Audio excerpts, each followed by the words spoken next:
Il y a quoi, il y a un problème là? Pourquoi vous touchez vos doigts comme ça? Vos mains sont propres? Oui. Très bien. Vous faisiez quoi comme travail avant? J'étais un chauffeur. D'accord, mais quel type de chauffeur?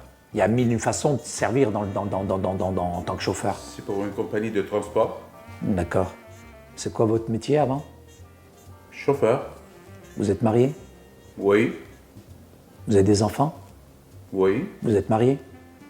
Ah oui. Combien d'enfants? 3 enfants. 3. Vous gagnez combien avant? 10 000 $ par année. 10 000 $. Vous pensez que vous allez gagner combien dans ma compagnie, très honnêtement? Aucune idée. D'accord.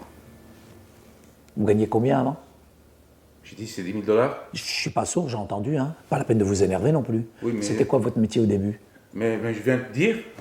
Comment est-ce vous qu'on- venez de dire quoi? Est-ce qu'on est dans une station de police Mais ici? c'est quoi votre origine à vous déjà vous? Moi, je suis libanais, mais tu sais quoi? Libanais. J'ai pas besoin de travailler ça. Et s'il vous plaît, monsieur, vous non, asseyez là. laisse tomber. Asseyez-vous là. Non. Saïd, mais t'as exagéré, franchement. T'as vu comment tu l'as traité, le pauvre? Tu l'as même pas laissé respirer. T'abuses. Il a même pas répondu à mes questions. Mais attends, tu lui as même pas laissé le temps de répondre. 4 questions, aucune réponse. Tu veux que je te dise Mais quoi, franchement, moi? t'exagères. Hein. Fatima, C'était moi- un interrogatoire de police. Non, Fatima, moi j'ai besoin d'analyser, de catalyser les gens qui viennent. C'est pas n'importe qui va conduire mon bus, Fatima. Ouais, mais franchement, Saïd, t'as été dur avec lui. Hein. Tu l'as même pas laissé le temps de répondre, le pauvre. Je viens de te dire que quand moi j'embauche quelqu'un, je dois analyser, je dois catalyser, je dois vérifier qui est la personne. Si tu veux bien connaître une personne, Fatima, tu dois savoir les choses sur lui en profondeur. Ça te donne pas une idée, ça? Ça me donne une idée, Saïd, franchement. Tu sais, je voulais faire une pièce de théâtre pour Noël, pour l'église. Toi, Je tu voulais viens- leur montrer qui était Jésus. D'accord. Je vais faire comme toi. Je vais faire un interrogatoire, on va poser plein de questions, et comme ça, on va découvrir qui est Jésus. Toi, tu travaillais où avant? Non, mais moi, je cherche pas de boulot, Saïd. Moi, j'ai assez de boulot déjà avec toi. D'accord. Tu sais, finalement, il y a tellement de gens qui connaissent pas qui est Jésus. Il y en a qui pensent qu'il est un prophète. Il y en a qui pensent qu'il a existé. Ils ont une vague connaissance de Jésus. Mais tu sais, ça n'amène pas les gens au salut. Il faut vraiment bien connaître qui est Jésus pour pouvoir en parler, pour pouvoir communiquer l'évangile, pour amener les gens à la connaissance de Jésus.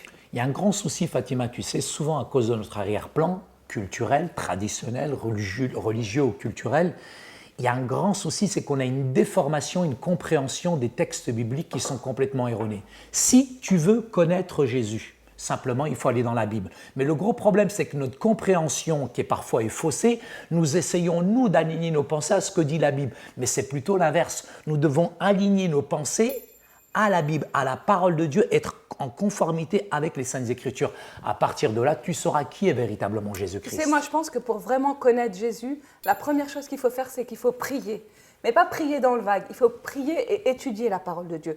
Parce que la parole de Dieu, elle contient plein de révélations. Elle nous explique qui est Jésus et on peut vraiment comprendre qui est Jésus dans les profondeurs et on reçoit aussi une révélation. Moi, tu sais, quand je lis la parole de Dieu le matin, eh ben, je comprends jour après jour davantage qui est Jésus. Et ça, c'est important, Saïd. Alors, Jésus, c'était quand même pas n'importe qui. Ben non. Jésus, il a dit qu'il était le sauveur du monde. Jésus, il a dit qu'il était la vie. Non seulement il est la vie, mais il communique la vie.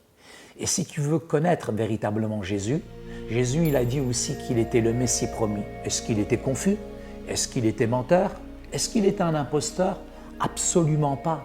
Le Christ nous a révélé la vérité et cette vérité-là, tu peux la connaître, Fatima, qu'en méditant la Sainte Bible, la parole Et de d'ailleurs, dans la parole de Dieu, il y a un texte où Jésus dit à ses disciples, « Qui dites-vous que je suis? Moi, le Fils de l'homme. » Et ils répondirent, les uns dirent que tu es Jean-Baptiste, les autres Élie, les autres Jérémie, et l'un des prophètes. Et vous, leur dit-il, qui dites-vous que je suis? Simon-Pierre répondit, tu es le Christ, le Fils du Dieu vivant, dans Matthieu 16, les versets 13 et 16. Et Jésus, il a dit ensuite à Pierre qu'il était béni parce qu'il avait entendu une telle réponse. Et ça y est, c'est important. Non seulement on doit lire et étudier la parole de Dieu, mais en même temps, on doit obéir à cette parole. Parce que les disciples, eux, ils avaient cette notion de proximité avec Jésus. Mais nous aussi, on a besoin d'avoir cette proximité. On l'a au travers des Écritures. Il y a beaucoup de personnes qui ont quand même du mal. Ils ont vraiment, vraiment du mal, je dirais, dans leur marche, dans leur démarche spirituelle, à mieux connaître Jésus. Et ce qui est vraiment important, non seulement Jésus c'est une vérité historique, mais ça ne suffit pas. Il faut que cette vérité historique prenne une dimension qui est spirituelle. Et on peut véritablement rentrer dans cette dimension-là, mais que par la foi. Même si Jésus a marché sur la terre des hommes, ce qui est un fait historique, mais la foi, c'est de vouloir donner une nouvelle dimension spirituelle à sa vie.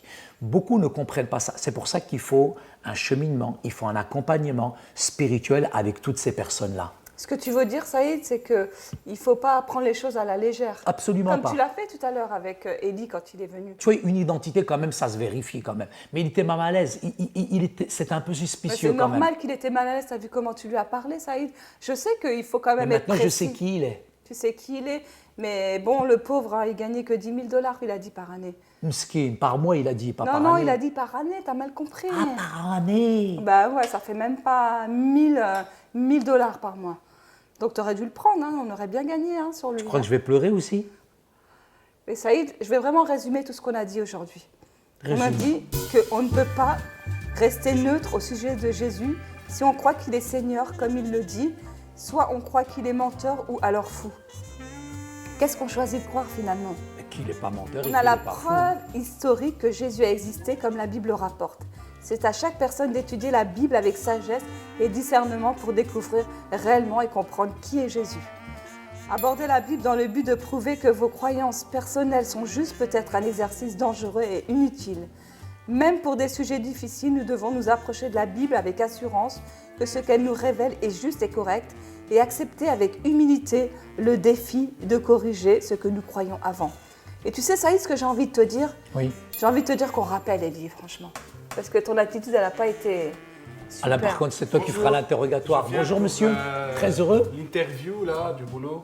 Interview du travail. Ouais, Je suis ça. désolé, on a déjà trouvé quelqu'un. Vous êtes qui? C'est Patrick. Vous gagnez combien? C'est quoi votre métier?